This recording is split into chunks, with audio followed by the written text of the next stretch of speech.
27/11/65 की 2 पेज के मध्य में।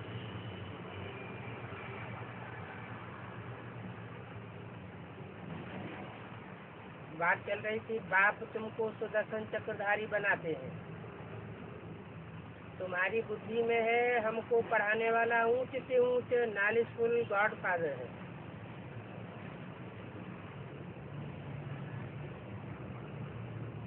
दूसरे धर्म के लोग गॉड फादर कहते हैं निराकार को, ज्योति को, ज्योति बिंदु को, लेकिन वो तो अर्थ का रहने वाला है। वो लोग भी मानते हैं कि वो सुप्रीम एबोर्ड का रहने वाला है। कहते हैं 7वें आसमान का रहने वाला है, सोल वर्ल्ड का रहने वाला है। तो जहाँ सोल वर्ल्ड होती है वहाँ तो ऊंच से ऊंच और नीच से नीच का सवाल पैदा नहीं होता।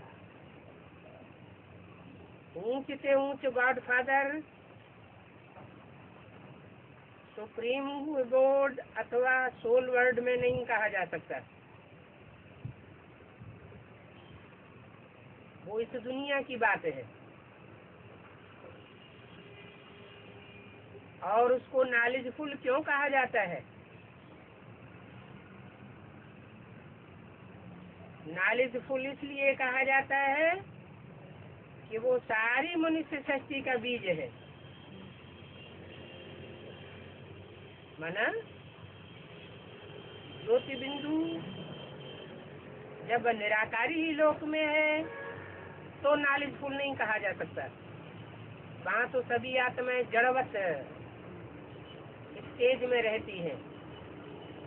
वहाँ कोई न नॉलेज सुनी जाती है न सुनाई जाती है। इस शक्ति रूपी रंगमंच पर जब आत्माएं आती हैं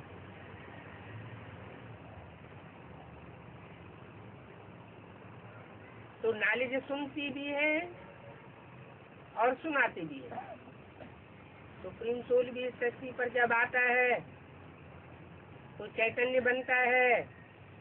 जिस मनुष्य तन में प्रवेश करता है वो सृष्टि का बीज रूप है, जिसे दूसरे धर्मों में एडम, आदम, आदिदेव, आदिनाथ कहा जाता है। सृष्टि का पहला पुरुष माना जाता है। वो सृष्टि का बीज है। जैसे कोई झाड़ होता है, उसका जो बीज होता है उस बीज में सारा झाड़ समाया हुआ रहता है। तो कहेंगे कि बीज में से ही सारा विस्तार झाड़ का निकलता है। तो नॉलेजफुल गॉड फादर कहा जाता है क्योंकि मनुष्य सृष्टि का बीज है। बीज को जरूर नॉलेज होगा क्योंकि वो कोई जड़ बीज नहीं है।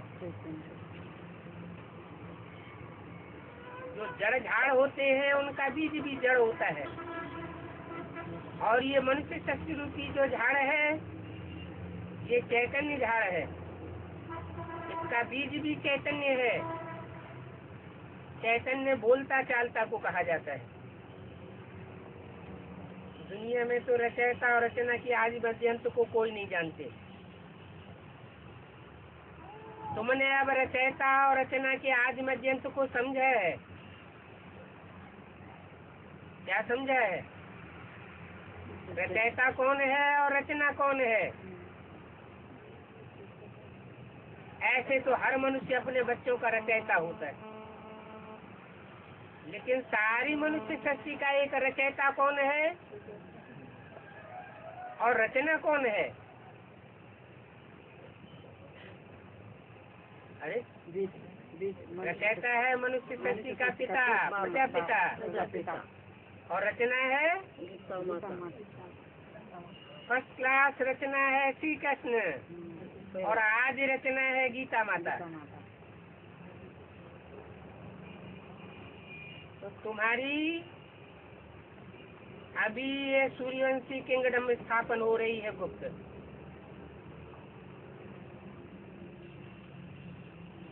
कौन सी किंगडम स्थापन हो रही है? इस्लाम वंशियों की स्थापना नहीं होगी। जो भी एडवांस पार्टी में बीज रूप आत्माएं इकट्ठी हुई है, वो सब धर्मों के चुने हुए बीज इकट्ठे हुए हैं। उनमें सूर्यवंशी भी है, चंद्रवंशी भी है, इस्लाम वंशी भी है, बौद्ध वंशी भी है, क्रिश्चियन वंशी भी है, संन्यास वंशी भी है, मुस्लिम वंशी भी है, सिख वंशी भी है, आर्य समाजी भी है। लेकिन धर्म की जो अभी स्थापना होनी है वो कौन से धर्म की होनी है? आदि सनातन देवी देवता धर्म की स्थापना तो होनी है, लेकिन उसमें भी वंश कौन सा है जिसकी स्थापना होनी है? जिस किंगडम की स्थापना होनी है वो है सूर्यवंशी किंगडम। चंद्रवंशी किंगडम की भी स्थापना नहीं होगी।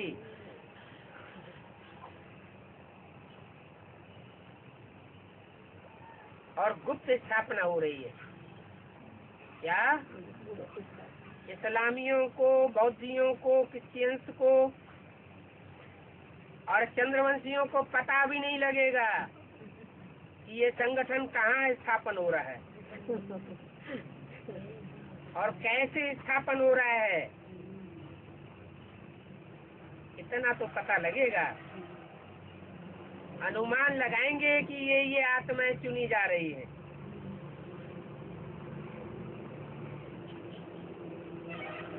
लेकिन पक्का पता नहीं लगेगा जब तक पूरी किंगडम स्थापन न हो जाए।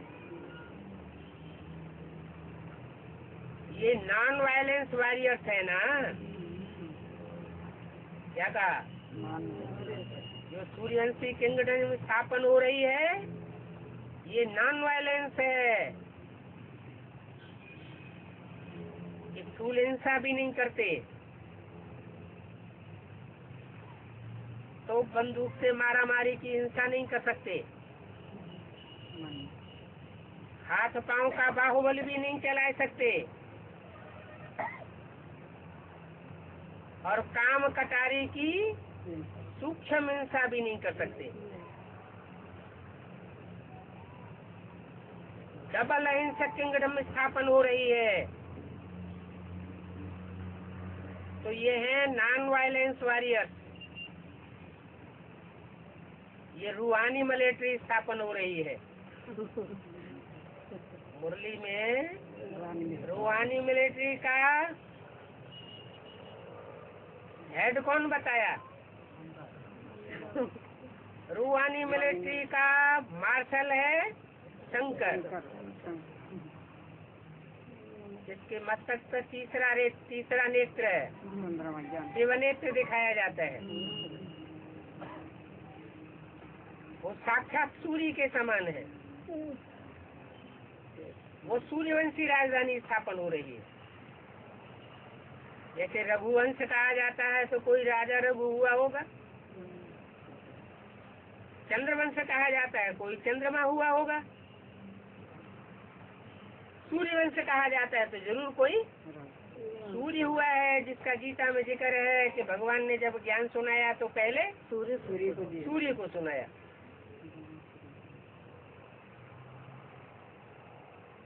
तो ये गाया भी हुआ है शिव शक्ति पांडव सेना। क्या? ये शिव की शक्तियाँ हैं और पांडव सेना भी है, क्योंकि पांडवों के बगैर शक्तियाँ कुछ नहीं कर सकती, और शक्तियों की प्योरिटी की पावर के बगैर पांडव भी कुछ नहीं कर सकते, लूले लंगड़े हैं। तो बोला तुम तो हो पांडव, और वो हैं यादव यूरोपवासी। कौन है?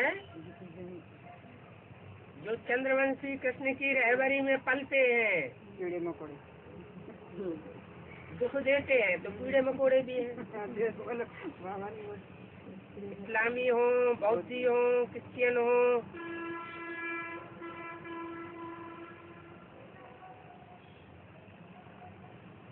आर्य समाजी है तो कौरव है, जिनका अभी राज्य चल रहा है।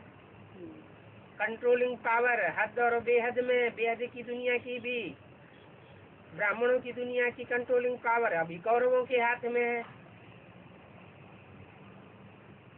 वो सब है यूरोपवासी यादव। कौन से? यूरोपवासी, रूपवासी है। देवान जिसमें ज्यादा होता है वो रूप को पकड़ता है। जैसे उन्होंने भक्ति मार्ग में पांडव बनाए दिए हैं, बहुत लंबे चौड़े, छठ इतने लंबे चौड़े उनके चित्र बनाते हैं। रावण को कितना बड़ा बनाते हैं, बहुत ऊंचा बनाते हैं। क्यों बनाते हैं? क्योंकि ये देहवान की निशानी दिखाई गई है कि बहुत ज्यादा देहवान भरा हुआ है। तो वो यूरोपवासी, अमेरिकावासी, रूसवासी, वो यादव संप्रदाय, जो रूप स्वरूप और बाहुबल के ऊपर मरते हैं।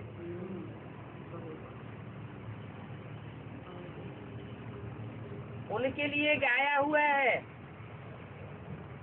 यादवों ने मूसल इन्वेंट किए और अपने कुल का उनसे विनाश किया। शास्त्रों में लिखा हुआ है कि यादवों के पेट से मूसल निकले, जिनसे उनके सारे कुल का संहार हुआ। तो पेट से कोई मूसल नहीं निकलते हैं लोहे के, जैसा शास्त्रों में लिखा हुआ है। ये तो बुद्धि रूपी पेट है, बेहद की बात है। जैसे कहते हैं तुम्हारे पेट में कोई बात नहीं पचती, तो बात कोई रोटी दाल है क्या? ये बात नहीं पचती एक मुहावरा है, पेट का मिसाल दिया जाता है। उस पेट में स्थूल भोजन पचाया जाता है, और बुद्धि रूपी पेट में ज्ञान का कहो, अज्ञान का कहो, संकल्पों का कहो, दुष्ट संकल्पों का कहो, ये संकल्पों का भी खून होता है। कोई के शरीर में दुष्ट संकल्पों का खून जास्ती बहता है। मन बुद्धि रूपी आत्मा दुष्ट संकल्पों से भरी भूरी रहती है, और कोई की मन बुद्धि में श्रेष्ठ संकल्पों का खून बहता है। जैसे नशे नाड़ियों में खराब खून भी बहता है, तो शुद्ध खून भी बहता है। वो हुई शरीर की बात, और ये है मन बुद्धि रूपी आत्मा की बात। तो ये मन बुद्धि रूपी आत्मा अर्थात बुद्धि रूपी पेट से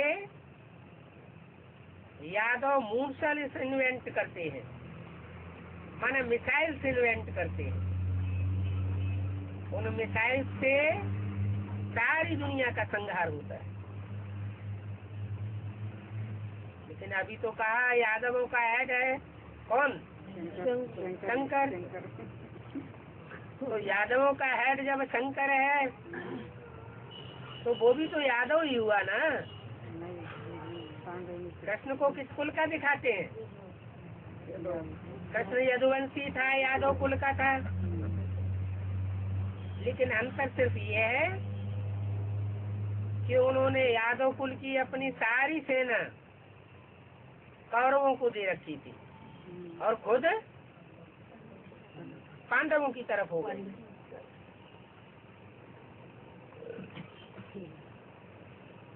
यहाँ बेहद की बात है। यहाँ हद के यदुवंशी नहीं है जिन्होंने हद के मूसल इन्वेंट किए हो। यहाँ है शंकर द्वारा बेहद के ज्ञान के मिसाइल, जैसे उन मूसलों से दुनिया के सब धर्म खलास हो जाएंगे। क्या रक्षा किस धर्म की होगी? जो श्रेष्ठ सूर्यवंशी आत्माएं होंगी वो ही बचेंगी और बाकी सब दूसरे धर्म खलास हो जाएंगे। जैसे गीता में कहा है, मैं किस लिए आता हूँ? धर्म संस्थापनार्थाय, धर्म की स्थापना करने के लिए आता हूँ। विनाशाय च दुष्कृताम, और जो दुष्ट कर्म करते हैं, दुष्ट धर्मों को, दुष्ट धारणाओं को धारण करते हैं, उनका विनाश करने के लिए आता हूँ। तो स्थापना होती है ब्रह्मा और पालना होती है विष्णु के द्वारा और विनाश होता है शंकर के द्वारा। बाकी शंकर कोई स्थूल विनाश नहीं कराता है, न स्थूल मूसल इन्वेंट कराता है। ये तो ब्राह्मणों की दुनिया में जो विधर्मी फैले हुए हैं, दूसरे दूसरे धर्म की आत्माएं रावण कुंभकर्ण मेघनाथ जैसे ब्राह्मण बन करके घुसी हुई है, उनका विनाश कराने के लिए आता है। विनाश कराने का मतलब ये नहीं है कि वो पूरी तौर से शारीरिक रूप से नष्ट हो जाएंगे, नहीं, उनका पद का विनाश हो जाएगा। वो सूर्यवंशी जो ऊंचे से ऊंचे वंश है पहली पीढ़ी का, उसमें वो पद प्राप्त नहीं कर सकेंगे। पद नहीं प्राप्त कर सकेंगे तो नीचा पद पाएंगे, प्रजा पद पाएंगे, दास दासी का पद पाएंगे, चांडाल का पद पाएंगे। और पद का विनाश हो जाएगा तो नीची नजर से देखे जाएंगे। जो भी नई किंगडम स्थापन हो रही है उनमें उन सब विधर्मियों को दास दासी बनना पड़े, चांडाल का पद प्राप्त करना पड़े, फोर्थ क्लास प्रजा में आवेंगे। ब्राह्मण बने हैं, ब्रह्मा की औलाद बने हैं तो फर्स्ट किंगडम में आ तो सकते हैं, लेकिन पद नीचा हो जाएगा। तो तुम्हारी ये सूर्यवंशी किंगडम में स्थापन हो रही है गुप्त,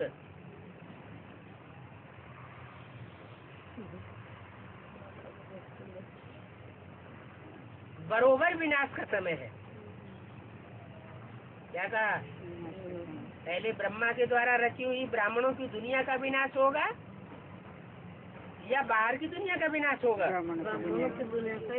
पहले तो जो ब्राह्मणों की दुनिया रची गई है ब्रह्मा के द्वारा, प्रैक्टिकल रची जा रही है, सारी दुनिया में देश देशांतर में ब्रह्मा कुमारी ईश्वरीय विश्वविद्यालय फैले हुए हैं। उनमें से सूर्यवंशी आत्माएं भी निकल रही हैं एडवांस पार्टी में, और दूसरे धर्म की बीज रूप आत्माएं भी निकल रही है। सब धर्म के बीज एडवांस पार्टी में इकट्ठे हुए पड़े, लेकिन उनमें से भी जो सूर्यवंश के बीज होंगे वो गुप्त किंगडम में स्थापन कर रहे हैं। या गुप्त किंगडम स्थापन करने में सहयोगी बन रहे हैं। जो करेंगे सो पावेंगे, बाकी सबका विनाश हो जाएगा। तो बरोबर ये बना विनाश का समय है, कोई स्थूल रूप में विनाश की बात नहीं है। सन 76 में भी जिस विनाश की घोषणा की गई थी वो स्थूल विनाश की घोषणा की गई थी, या ब्राह्मणों की संगति की दुनिया में जो सूक्ष्म विनाश का कार्य है वो आरंभ होने की घोषणा की गई थी। ब्राह्मणों की दुनिया में जो सूक्ष्म विनाश होना था उसके आरंभ की घोषणा बाबा ने मुरलियों में 10 साल पहले ही कर दी थी। तो वहाँ तो आरंभ हुआ, तो जो आरंभ हुआ आज हुआ उसका अंत भी कभी होगा या नहीं होगा? तो अभी वो अंत होने का समय आ गया। विनाश काले विपरीत बुद्धि विनश्यते, गीता का गायन है। जो परमात्मा शिव से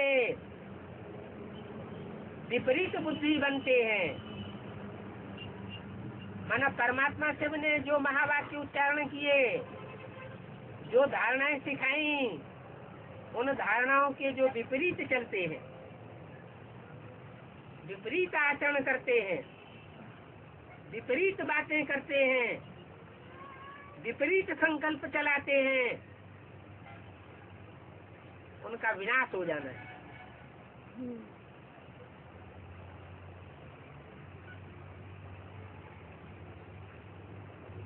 बाप को जानते नहीं है। शास्त्रों में तो बहुत कुछ कहानियां लिख दी हैं, भक्ति है ही दुर्गति। फिर भगवान आकर के सदगति करते हैं। उतरती कला चढ़ती कला भारत की ही है। क्या शूटिंग पीरियड में भी जब भगवान आते हैं तो चारों युगों की रिहर्सल या शूटिंग कराते हैं। उस रिहर्सल और शूटिंग के पीरियड में जो सूर्यवंशी हीरो पार्टधारी आत्मा है वही भारत का पार्ट बजाने वाली है। उसकी उतरती कला भी शूटिंग पीरियड में होती है। गली गली के खाक छानने वाला बन पड़ता है। सुबह का अमीर शाम का फकीर बन जाता है। सीढ़ी के चित्र में दिखाया हुआ है। सीढ़ी के चित्र में सतीश की सीढ़ियों में आदि में विश्व का मालिक नारायण दिखाया गया है।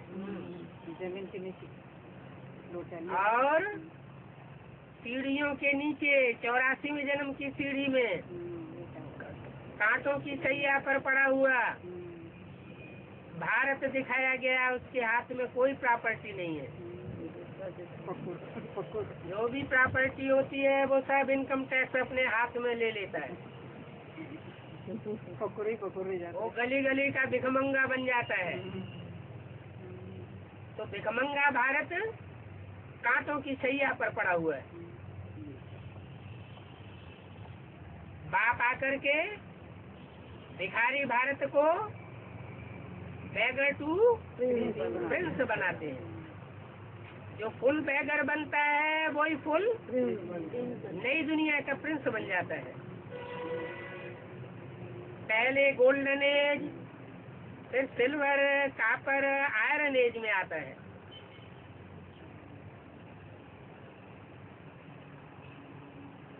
भारत की चढ़ती कला थी, फिर 84 जन्म लेने पड़े। क्या कहा?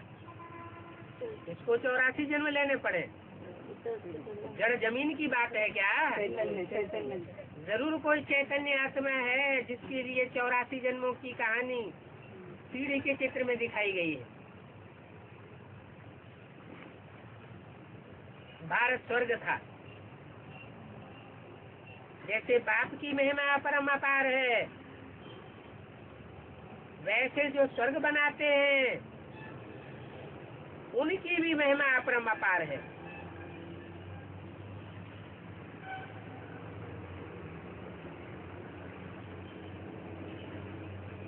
ऐसे किसी ने नहीं कहा होगा रावण की महिमा अपरंपार। क्यों नहीं है महिमा? इतना बड़ा योद्धा था, ब्रह्मा की तरह चारों भुजाओं में वेद शास्त्र दिखाए जाते हैं। तो कारण क्या है जो उसकी महिमा नहीं है? जो महिमा युक्त कर्म करेगा तो उसकी महिमा होगी। अभी तो गवर्नमेंट इंसॉल्वेंट है, रावण राज्य की गवर्नमेंट है। इंसॉल्वेंट गवर्नमेंट लोन लेती रहती है। क्या? यथा राजा तथा प्रजा भी लोन लेती है। तो क्या इशारा मिला? हम बच्चों को लोन लेना चाहिए या नहीं लेना चाहिए? है? उधार भी मांगा जाता है। जो उधार मांगा जाता है उसके लिए बोला भीख मांगना, मांगने से मरना भला। सहज मिले तो दूध सम, मांग लिया सो पानी, और खींच लिया सो खून बराबर। तो हम बच्चों को लोन तो किसी से लेना नहीं है, अपने ही तन मन धन से जितना हो सके हम अपने लिए नई दुनिया की राजधानी किंगडम में स्थापन कर रहे हैं। चंदा भी किसी से नहीं मांगना है। क्या? बहुत से गीता पाठशाला में ऐसे हेड ऑफिस बाबा के पास पैसे भेजने हैं, थोड़ा थोड़ा मदद करो। तो ये भी क्या हुआ? मांगना हुआ। ये भी चंदा मांगना हुआ। ये श्रीमत की बरखिलाफ ही है। श्रीमत से सदगति और मनुष्यों की मत से दुर्गति। जितने डायरेक्शन दिया कि चंदा दो, चलो उनका तो भाग्य बिगड़ता ही है, लेकिन जो उस बात को फॉलो करते हैं और चंदा देने लग पड़ते हैं उनकी भी दुर्गति होती है। तो न लोन लेना है न लोन देना है, न चंदा लेना है और न चंदा देना है। अभी तो गवर्नमेंट इंसॉल्वेंट है, लोन लेती रहती है। अखबार में भी चित्र डाला था कैसे भीख मांग रहे हैं। क्या? तो भारत का चित्र सीढ़ी में भी डाला हुआ है, काय का चित्र डाला हुआ है, भिखमंगा भारत का चित्र डाला हुआ है। क्या सिल्वर का कटोरा लेकर के भीख मांगता है? ज्ञान का कटोरा लेके मांगता है। कटोरा तो उसके पास नहीं है। सिल्वर का कटोरा कहो या भंडारी कहो, ये तो तथाकथित ब्रह्मा कुमार कुमारियों में लगाई जाती है। भंडारी। हाँ, ये जरूर है कि उसे भी दर दर भटकना पड़ता है।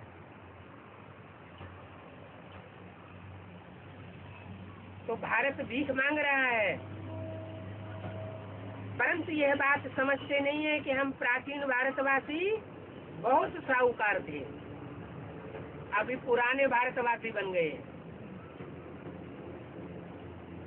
पहले बहुत साहूकार थे, अब गरीब हो गए।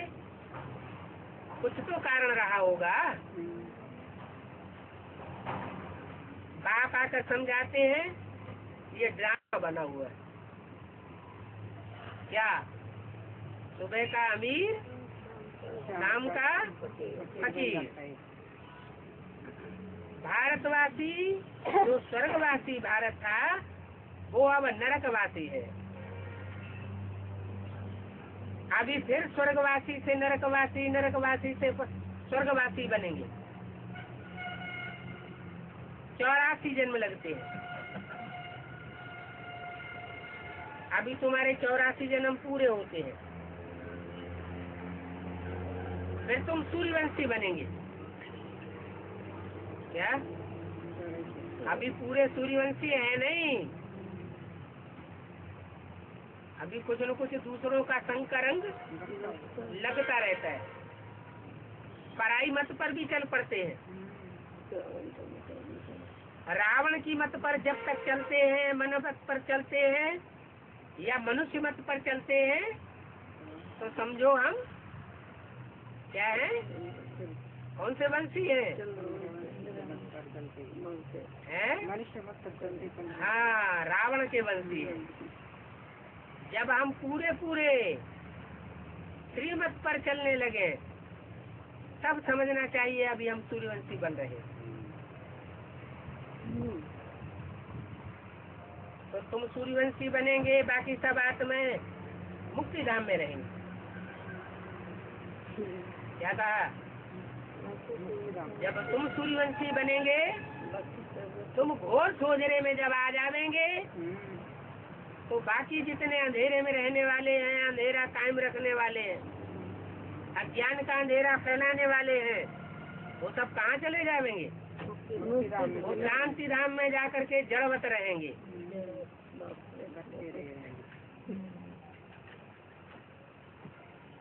अभी तुम बच्चे समझते हो हम ब्रह्मा मुखवंशावली ब्राह्मण हैं।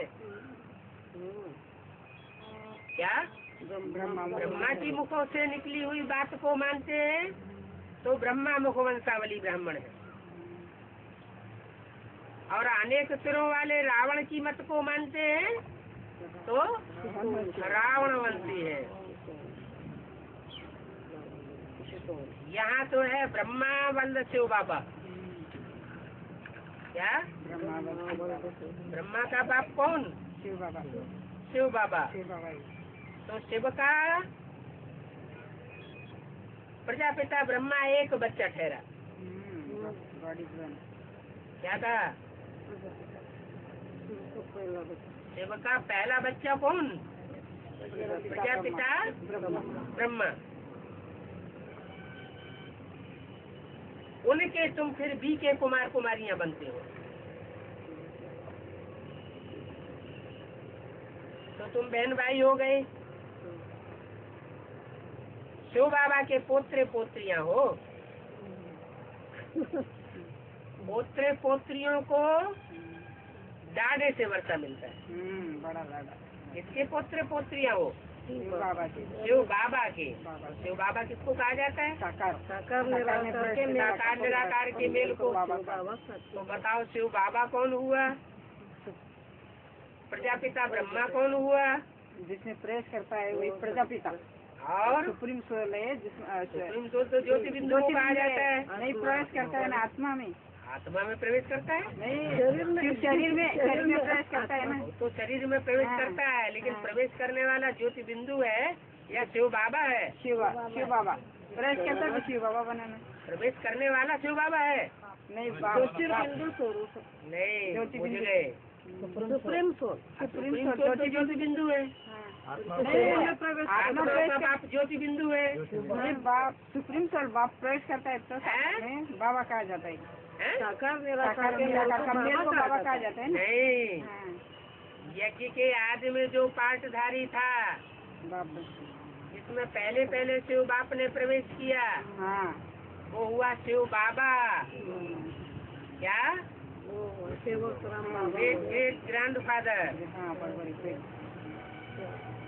ऐसे ना बाप दादे, बड़ा भाई, दादा कहते हैं, बड़ा भाई। दादे माना ग्रैंड फादर, तो वो हुआ ग्रैंड फादर का पार्ट। फिर ब्रह्मा के द्वारा ब्राह्मण बच्चे पैदा हुए हैं, और ब्राह्मण बच्चों से कोई ब्राह्मण बच्चा निकला जिसमें शिव बाप फिर प्रवेश करता है। तो जिसमें शिव बाप प्रवेश करता है वो है तो वही प्रजापिता वाली सोल, लेकिन शरीर तो बदल गया ना। बदल गया।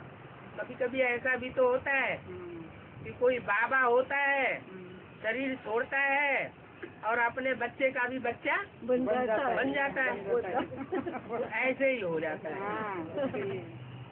तो बोला शिव का प्रजापिता ब्रह्मा एक बच्चा ठहरा, उनके तुम फिर भी के कुमार कुमारियां बनते हो। शिव बाबा के पोत्र पोत्रियां हो। वर्षा शिव बाबा से मिलता है, ब्रह्मा से वर्षा नहीं मिलता। क्या कहा? ब्रह्मा से वर्षा मिलता है, ब्रह्मा कुमार कुमारियों को, महलमानियों अटारियों का। विश्व सेवा के इंचार्ज बन जाएंगे, विदेशी सेवा के इंचार्ज बन जाएंगे, जोनल इंचार्ज बन जाएंगे, किसी सेंटर के इंचार्ज बन जाएंगे। लेकिन जो डाडे है शिव बाबा, उसके वर्षा के हकदार तुम बच्चे बनते हो। उसका वर्षा है विश्व की बादशाही। और जितने भी धर्म पिताएं हैं वो सब हद का वर्षा देने वाले। शिव बाबा है बेहद का वर्षा देने वाला पोत्र पोत्रियों को। तो शिव बाबा से वर्षा मिलना है। मानो जो प्रजापिता ब्रह्मा हमारा बाप है, उसमें वही आज वाला शिव बाबा फिर प्रवेश करता है। लक्ष्मी नारायण को भी यह वर्षा कहाँ से मिला, समझना चाहिए ना। राधा कृष्ण को तो लक्ष्मी नारायण से वर्षा मिलता है, लेकिन जो नर से डायरेक्ट नारायण और नारी से लक्ष्मी बनते हैं, उन लक्ष्मी नारायण को वर्षा कहाँ से मिलता है? ये गॉड फादरली यूनिवर्सिटी है।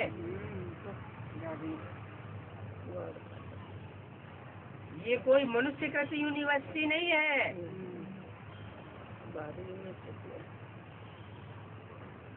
भगवानवाद, मैं तुमको राजयोग सिखाता हूँ। यहाँ कोई मनुष्य गुरु बैठ करके तुमको राजयोग नहीं सिखाता है। और जो राजयोग सिखाता हूँ, जो भी सिखावनी या शिक्षा देता हूँ, वो स्वर्ग के लिए देता हूँ। नरक की दुनिया में प्राप्ति कराने के लिए कोई शिक्षा नहीं देता हूँ कि हाँ तुम इंचार्ज बन जाओ गीता पाठशाला के, जोनल इंचार्ज बन जाओ, मिनी मधुबन के इंचार्ज बन जाओ।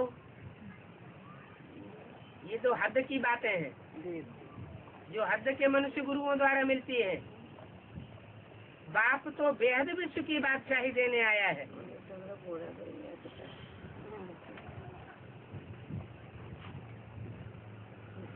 हम सो का अर्थ भी यथार्थ तुमको समझाया है। हम सो ब्राह्मण देवता, हम सो क्षत्रिय, हम सो वैश्य बने, हम सो शूद्र, शूद्र से फिर ब्राह्मण, ब्राह्मण से फिर देवता बनेंगे। हम सो देवता 8 जन्म, फिर क्षत्रिय 12 जन्म, फिर आधा कल्प बाद रावण का राज्य होता है। क्या कहा? हम सतयुग में देवता बनते हैं 8 जन्म। अभी संगम युग में न हम देवता हैं और न हम शूद्र हैं, हम हैं पक्के ब्राह्मण। क्षत्रिय में क्षत्रिय वंश में फिर 12 जन्म लेंगे।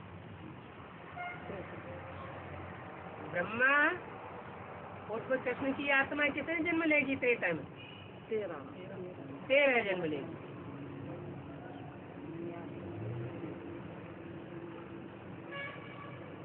आठ मृत्युग में 13 जन्म त्रेता में कितने हुए? 21 जन्म की बच्ची। 21 जन्म हो गए ना। द्वापर में 21 जन्म, 21 दूनी 42, और कलयुग में 42 जन्म। तो टोटल कितने हुए? टोटल 84 जन्म हुए। तो भारत का सबसे पुराना दुश्मन रावण है। आधा कल्प रावण राज्य होता है। रावण श्राप देते हैं, राम शिव वर्षा देते हैं। क्या नाम दिया? राम शिव वर्षा देते हैं। ऐसे क्यों नहीं कहा कृष्ण शिव वर्षा देते हैं? इसमें भी राम का नाम पहले थोड़ा ही होना चाहिए। बड़े का नाम पहले होना चाहिए, छोटे का नाम बाद में। शिवराम कहे तो भी ठीक है, राम का नाम आगे क्यों रख दिया है? तो ब्रह्मा के द्वारा बोल रहे हैं, और ब्रह्मा बाबा की ये तकनीक है, जिससे काम लेना होता है उसको आगे रख दे। तो राम शिव वर्षा देते हैं 21 जन्मों के लिए। तो ये है रावण राज्य। 27/11/65 की मुरली का तीसरा पेज। ये नंबर 1 दुश्मन है तुम्हारा रावण। कितने सिर वाला? 10 सिर वाला। 10 सिर वाला। ये 10 धर्मों को कंट्रोल करता है। रावण को 2500 वर्ष हुए हैं। तो कौन हुआ रावण? है? ठीक 2500 वर्ष कौन था? इब्राहिम। रावण हुआ जो ऊपर से आता है सतो प्रधान आत्मा।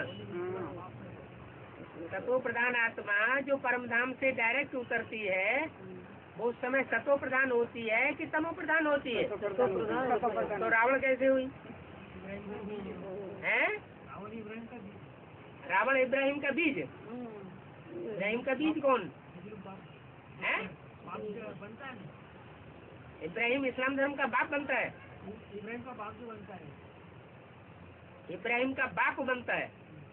माना इब्राहिम जिसमें प्रवेश करता है, जिस व्यक्ति में प्रवेश करता है, तो जरूर वो कोई ब्राह्मण बच्चा ब्राह्मणों की दुनिया में रहा होगा। एडवांस पार्टी में, एडवांस पार्टी में कोई इस्लाम धर्म की बीज रूप आत्मा रही होगी। वो आत्मा जब जन्म लेते लेते त्रेता के अंत में आती है, तो आज से 2500 वर्ष पूर्व वो जन्म देती है। किसको? इब्राहिम के आधारभूत व्यक्तित्व को। तो वो बीज हुआ। कौन? इब्राहिम नहीं, इब्राहिम जिसमें प्रवेश करता है उसका बाप।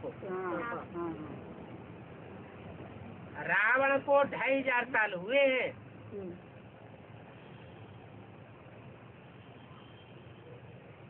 तो इब्राहिम हमारा दुश्मन हुआ या इब्राहिम का आधार मूर्त दुश्मन हुआ? या आधार मूर्त को भी जन्म देने वाला दुश्मन हुआ? है? हमारा पुराना दुश्मन कौन है? रावण। तो मोटी बात। अरे रावण भी कौन? राम वही रावण होता है। वही राम वही रावण होता है।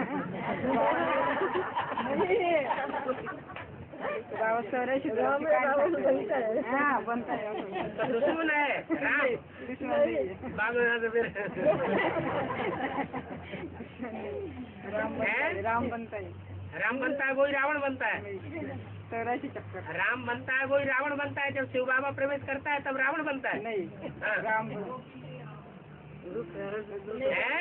औरों को ऐसे दिखता है। औरों को ऐसे दिखता है, माने माता जी को रावण दिखता है। रावण नहीं दिखता। दोनों एक दूसरे का अपोजिशन करने वाले पास हो गए। तरह से जन्म के बाद वो माता जी कैसी जैसी दृष्टि वैसी सृष्टि दिखाई पड़ती है। उनको रावण दिखाई पड़ता है, उनको राम दिखाई पड़ता है। राम ही दिखाई पड़ता है। राम रावण दिखाई पड़ता है। राम ही दिखाई पड़ता है। राम रावण बनता है कि नहीं? संगम युग में। संगम युग में रावण बनता है। नहीं, संगम युक्त राम बनता है। नहीं, जब शिव बाबा जब तक प्रवेश नहीं करते हैं हाँ तब तक वो रावण है आखिरी जन्म में। हाँ, वही बात मैं बोल रही थी। जब शिव बाबा प्रवेश कर जाते हैं तो हम बच्चों को तो शिव बाबा दिखाई पड़ता है न कि रावण दिखाई पड़ता है? शिव बाबा हमें तो शिव बाबा दिखाई पड़ता है, हम कोई देहधारी को थोड़ी देखते नहीं। तो रावण को 25,000 वर्ष हुए, वो 2,500 साल हुए। 2,500 साल हुए तो जिसकी तरफ इशारा किया वो व्यक्तित्व कौन हुआ? आज से 2,500 साल पहले तो इब्राहिम आया, लेकिन इब्राहिम तो सतो प्रधान आत्मा होती है, हमारे लिए वो रावण नहीं है। और वो जिसमें प्रवेश करता है वो आधार मूर्त ब्राह्मणों की दुनिया का कोई व्यक्तित्व होता है। जड़ों में कोई दिखाया गया है ना, जाड़ के चित्र में जड़ माना आधार, तो जड़ों में बैठा हुआ कोई व्यक्तित्व है जो इस्लाम धर्म का आधार मूर्त है। आधार मूर्त माना माता है, तो उस माता में बीज डालने वाला बीज प्रदत्त पिता भी कोई होगा, वो कौन? वो एडवांस पार्टी की कोई बीज रूप आत्मा जो इस्लाम धर्म की हेड बनती है। कुछ नहीं समझ में आ रहा, चुप। अरे जब एडवांस पार्टी शुरू हुई तो बाबा ने बोला कि विदेशियों के द्वारा बाप प्रत्यक्ष होता है, हैं? तो यज्ञ के आज में वो चारों थे, जो आज में थे वही एडवांस पार्टी के आज में फिर प्रत्यक्ष होते हैं। इस्लामी बौद्धी क्रिश्चियंस के बीज प्रत्यक्ष हो जाते हैं। तो जो बीज प्रत्यक्ष होते हैं उनमें 3 बीज होते हैं विदेशी, इस्लामी, बौद्धि और क्रिश्चियन। उनमें जो इस्लाम धर्म का बीज होता है वो बीज एडवांस पार्टी के आज में ही विरोध कर देता है। इसका राम बाप का। तो ब्राह्मणों की संगम युगी दुनिया की बात है। ये रावण है हमारा पुराना दुश्मन, लेकिन बाबा तो कहते हैं कोई व्यक्ति यहाँ दुश्मन नहीं होता। अपनी आत्मा हमारा स्वयं ही मित्र है और स्वयं ही दुश्मन है। तो फिर व्यक्तित्व कैसे हुआ दोस्त या दुश्मन है? वो भगत लोग तो रावण का पुतला बनाए करके जलाते हैं। क्या करते हैं? रावण का पुतला बनाते हैं और उसको दुश्मन समझ करके जलाते हैं। तो ये शूटिंग कहाँ की है? संगम युग में राम की आत्मा ने जो रावण का पार्ट बजाने वाली बीज रूप आत्मा है, दुष्ट संकल्प चलाने वाली, क्या उसके जी को जलाया है? नहीं, जरूर जलाया होगा, है? अगर जी को न जलाए तो बाबा ने जैसे ही डायरेक्शन दिया कि जो वंचित हो जाती हैं ज्ञान में आत्माएं, कैन कैन प्रकारण, उन वंचित आत्माओं को फिर से उठाना चाहिए। अगर उनको नहीं उठावेंगे तो वो अंदर ही अंदर उछलते रहेंगे, विरोध करते रहेंगे। तो वो बीज रूप आत्मा एडवांस पार्टी में ही है। उन आत्माओं को उठाना चाहिए। चलो कोई किसी भी धर्म का है, लेकिन हमें उसका आदिकाल देखना है या तामसी रूप देखना है? आदिकाल में तो वो सतो प्रधान थे, बाप के सहयोगी थे। तो फिर सतयुग त्रेता की स्थापना होगी, उसमें फिर सहयोगी रहेंगे। इसलिए अपने कर्मों का हिसाब किताब समझ करके हर आत्मा के साथ हमें संसर्ग संपर्क में आना है। मतलब बाबा कहते हैं ये रावण तुम्हारा पुराना दुश्मन है। तो रावण हमारा पुराना दुश्मन नहीं है, लेकिन रावण का जो हमने संसर्ग संपर्क किया है, वो संसर्ग संपर्क हमारे अंदर समाया गया है। और वो स्वभाव संस्कार जब तक हमारे अंदर समाये हुए हैं तब तक हम किसी मनुष्य आत्मा का विरोध करते हैं। हमारे पूर्व जन्मों का हिसाब किताब समझना चाहिए। कोई भी हमको अगर विरोध कर रहा है मनसा से, वाचा से, कर्मणा से, तो उस विरोध को ये समझना चाहिए कि हमने इसका विरोध किया होगा 63 जन्मों में, इसलिए हमारा इसके साथ हिसाब किताब पूरा हो रहा है। जब हमारा हिसाब किताब पूरा हो जाएगा तो हमारा इस दुनिया में कोई भी दुश्मन नहीं रहेगा।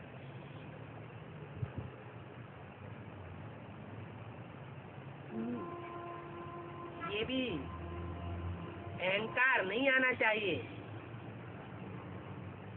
कि मैं सूर्यवंशी हूँ और सब रावण वंशी है। हम अगर सूर्यवंशी है तो हमको बनाने वाला कौन? शिव बाबा। हमको भी बनाने वाला शिव बाबा है ना। शिव बाबा हमको न बनाता तो राम की आत्मा बना लेती है क्या? नहीं बनाती ना। तो राम सूर्यवंशी नहीं है बनाने वाला फिर भी एक शिव बाबा, दूसरा नहीं। आज सनातन देवी देवताएं पतित बन जाते हैं। रावण जब से आते हैं उसके 2500 वर्ष के बाद जो आज सनातनी है वो पतित बन जाते हैं। और पतित बनाता कौन है? संग के रंग से रावण संग के रंग से पतित बनाता है। तो कुछ बोल रहा है तो रावण माना 10 सिर, कोई एक सिर की बात नहीं है। वो इब्राहिम प्रवेश करता है, जिस व्यक्तित्व में प्रवेश करता है उसकी दृष्टि को दूषित कर देता है, ये विचार फैलाता है दृष्टि के द्वारा। जब दृष्टि के द्वारा प्रदूषण फैलता है तो वो कर्मणा तक पहुंच जाता है। कहते हैं इस्लाम धर्म में आदि में भाई बहनों में शादी होती थी क्योंकि उनकी जनरेशन ही नहीं थी, तो जनरेशन को बढ़ाने के लिए उन्हें ऐसा करना पड़ा।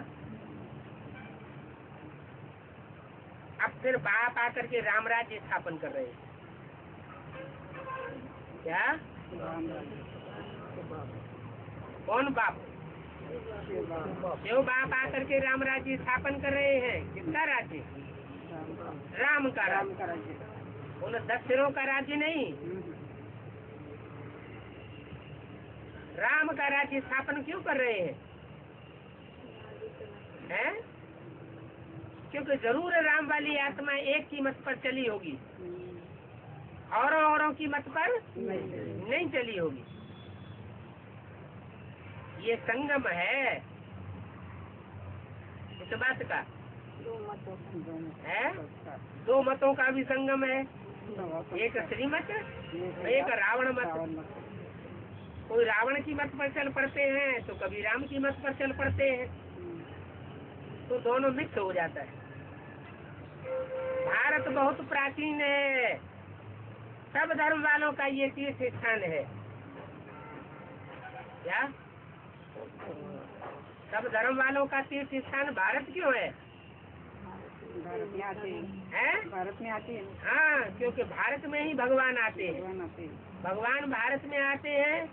जब आते हैं तो सब धर्म की जो बीज रूप आत्माएं हैं, आधारभूत आत्माएं हैं, उन सबको भारत में इकट्ठा होना पड़ता है और सब आकर के भारत में शिक्षा लेती है। एक बाप से नंबरवार शिक्षा लेकर के नंबरवार नौकुरी के ब्राह्मण बनते हैं। ब्राह्मणों की भी 9 कुरियां गाई जाती हैं, एक से एक ऊंची गाई जाती है तो सारे ही ब्राह्मण, लेकिन है नंबरवार।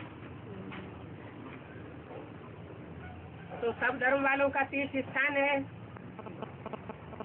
हर धर्म की श्रेष्ठ आत्माएं भारत में आकर के इकट्ठी होती है, तो सब धर्म वाले समझते हैं कि भारत के बगैर हमारा उत्थान नहीं होगा, क्योंकि पतित पावन सदगति दाता परमपिता परमात्मा का ये बर्थ प्लेस है। कौन सा? भारत। भारत में भी कौन सा स्थान बर्थ प्लेस है जहाँ से प्रत्यक्षता होती है? प्रत्यक्षता रूपी जन्म होता है। पूर्व बंगाल। जैसे बच्चा जन्म लेता है ना, तो पहले गुप्त होता है, बाद में जब पैदा होता है तो प्रत्यक्ष होता है। ऐसा ही सुप्रीम सोल बाप भी जन्म कब लेता है? उसका दिव्य जन्म है भारत में जन्म लेता है, लेकिन भारत में भी कहाँ से प्रत्यक्ष होता है? पूर्व बंगाल 74 में प्रत्यक्ष हुआ। 76 में। वो पूर्व बंगाल से एकदम एडवांस पार्टी की बात बता दी। पूर्व बंगाल में 76 में तो प्रत्यक्ष है। 76 प्रत्यक्ष होता है वास्तव में माता के रूप में पहले। अगर प्रत्यक्ष न हुआ होता तो तुम्हें व माता का गायन नहीं होता। तो कहाँ से प्रत्यक्ष हुआ तुम्हें व माता? स्थान कौन सा? माउंट आबू। लेकिन माता से तो वर्षा नहीं मिलता। तो फिर बाप के रूप में कहाँ से प्रत्यक्ष होता है?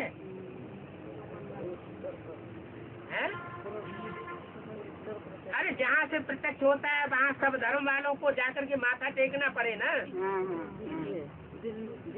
अगर माँ के रूप में प्रत्यक्ष होता है तो माउंट आबू में जाके माथा टेकते होंगे। दिल्ली।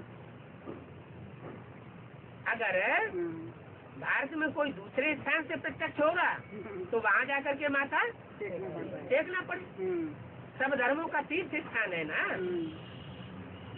क्योंकि पतित पावन सदगति दाता परमात्मा का बर्थ प्लेस है। बाप कहते हैं मैं तुमको इस पतित दुनिया से लिबरेट कर गाइड बन करके ले जाऊंगा और साथ में ले जाऊंगा। क्या? साथ में ले जाऊंगा। और किस तरीके से ले जाऊंगा?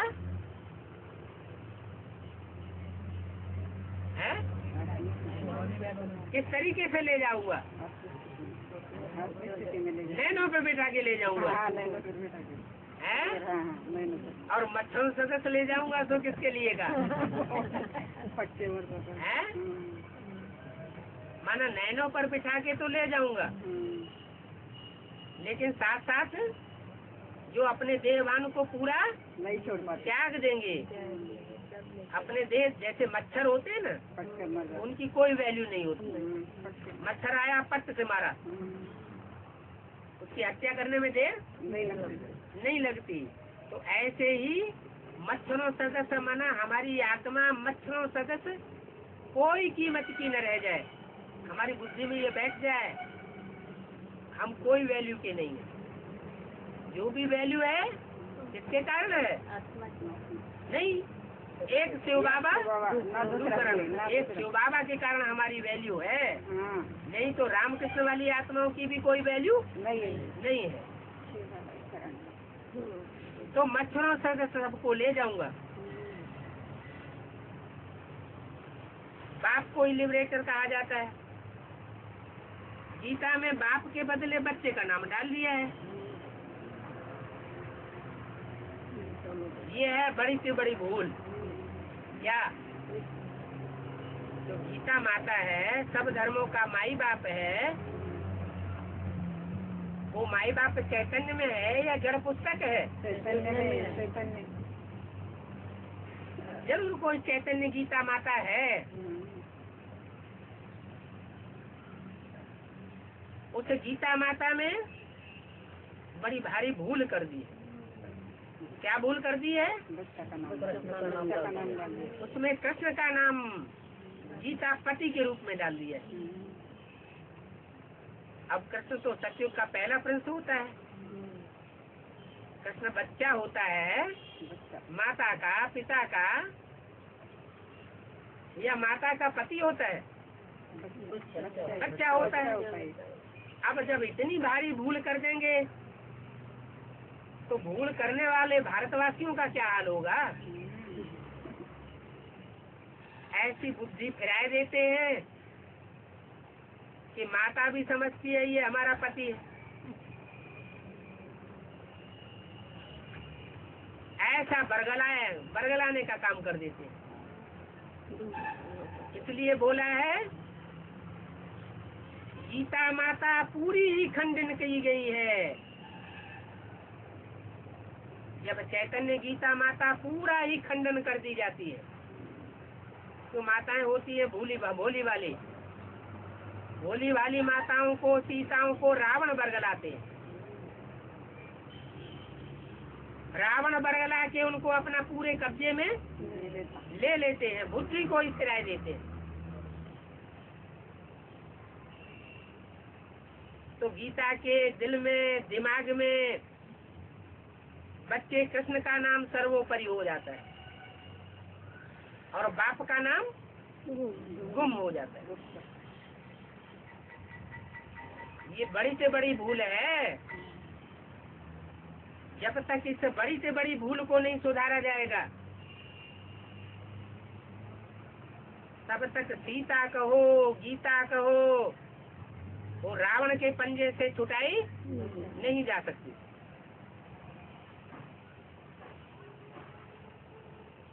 भगवान तो एक है, ऐसे नहीं कि कृष्ण भी भगवान और नर से नारायण बनने वाला भी भगवान। दोनों भगवान कैसे हो सकते हैं? राम भी भगवान, कृष्ण भी भगवान नहीं। भगवान तो एक ही हो सकता है। मनुष्य भगवान हो नहीं सकता। क्या मतलब? मनुष्य भगवान नहीं हो सकता। और तो जानवर हो सकता है? नहीं, ये कहीं हो सकता भगवान का एक ही रूप है। मनन चिंतन करने वाले को मनुष्य कहा जाता है। मनुष्य। और मनुष्य तब तक है जब तक उसे अपने पार्ट का पता नहीं है, तब तक उसको मनन चिंतन मंथन करने की दरकार है। जिसको अपने पार्ट का पता चल जाए तो उसका मनन चिंतन करने का उसको दरकार नहीं रहती। वो फिर किस स्टेज में टिकेगा? निराकारी स्टेज में टिकेगा। तो निराकारी होगा तो निरहंकारी होगा और निर्विकारी हो जाएगा। तो निराकारी हो जाएगा तो शिव समान हो गया, बाप समान हो गया। तो जो बाप समान हो गया वो भगवान के लिए यही कहा जाए कि भगवान आकर क्या बनाता है? भगवान भगवती बना। तो एक ही भगवान है, लेकिन वो एक पकड़ में तो आना चाहिए कि हवा वाला एक ही भगवान है। ओम शांति। ओम शांति बाबा।